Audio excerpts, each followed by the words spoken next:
Welcome to RKB9 News.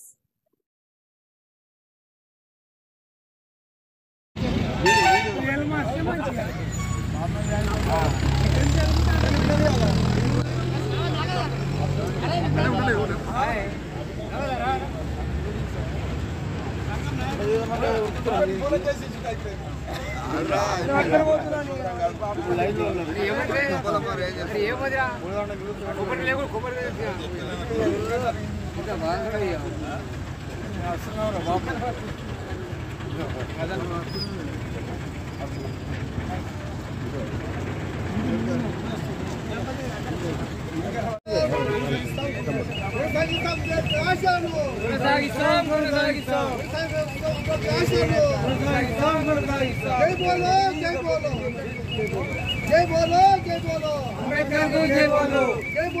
जय बोलो अम्बेडकर को जय बोलो जय बोलो अम्बेडकर को जय बोलो माता राजन माता बाबा साहब अम्बेडकर है माता राजन माता बाबा साहब अम्बेडकर है प्रपंच मेधावी కొద్దిగా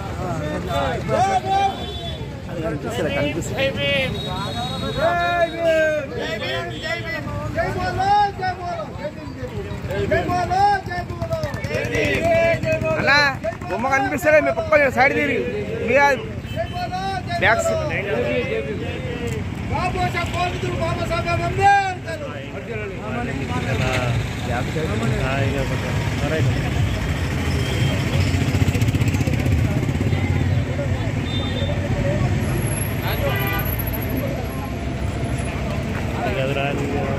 వెళ్ళాను కానీ అద్దా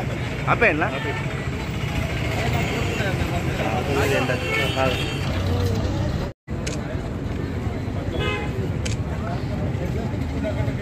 నేడు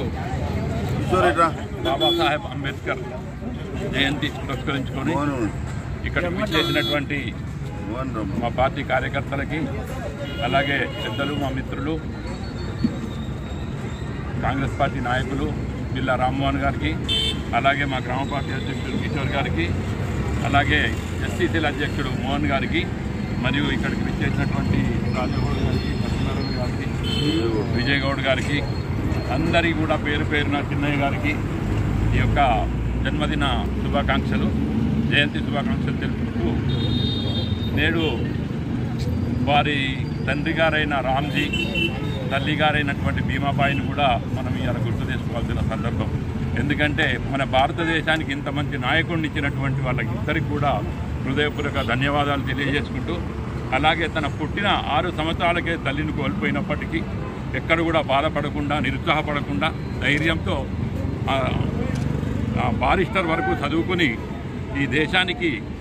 రాజ్యాంగ రచయితా సంఘం అధ్యక్షుడిగా ఉండి 2 సంవత్సరాల 11 నెలల 8 రోజులు నిరంతరాయంగా కష్టపడి మన భారత రాజ్యాంగాన్ని నిర్మించినటువంటి గొప్ప వ్యక్తి డాక్టర్ బాబాసాహెబ్ అంబేద్కర్ గారు. ఆయన మనకు చూపించినటువంటి ఈ బాట ప్రజాస్వామ్య విలువలు ఇలా మనం ఇంత స్వేచ్ఛగా జీవిస్తున్నామంటే అది మన భారత రాజ్యాంగం యొక్క గొప్పతనం అని చెప్పక తప్పదని మీకు తెలియజేసుకుంటూ అలాగే ఈ సందర్భంలో మాజీ ప్రధాని ఇందిరాగాంధీ గారు చెప్పినటువంటి ఒక విషయాన్ని కూడా మనం మననం చేసుకోవాల్సిన అవసరం ఉంది. ఆమె వైదవ్యురాలైనప్పుడు భారతదేశంలో ఒక దేవాలయంలోనికి అనుమతించిన పరిస్థితుల్లో కూడా అట్లాంటి పరిస్థితుల్లో భారత రాజ్యాంగం నన్ను ఈ దేశానికి ప్రధానమంత్రిని చేసింది అనే భావన ఆమె వ్యక్తీకరించింది. అది మన భారత రాజ్యాంగం ఉన్న గొప్పతనం. కాబట్టి మనము ఈ అంబేద్కర్ గారిని మన జీవితం ఉన్నంతకాలం ఈయనను మరవద్దనే విషయాన్ని మీకు తెలియజేసుకుంటూ నేడు ఈ శుభ సందర్భాన్ని పురస్కరించుకొని మనము భూభారత్ అనే కార్యక్రమాన్ని కూడా ప్రవేశపెట్టినటువంటి మన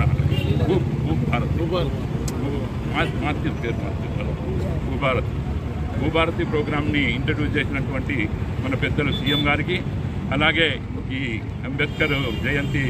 సందర్భంగా మా శాసనసభ్యులు సుదర్శన్ రెడ్డి గారికి కూడా హృదయపూర్వక ధన్యవాదాలు తెలియజేస్తాను.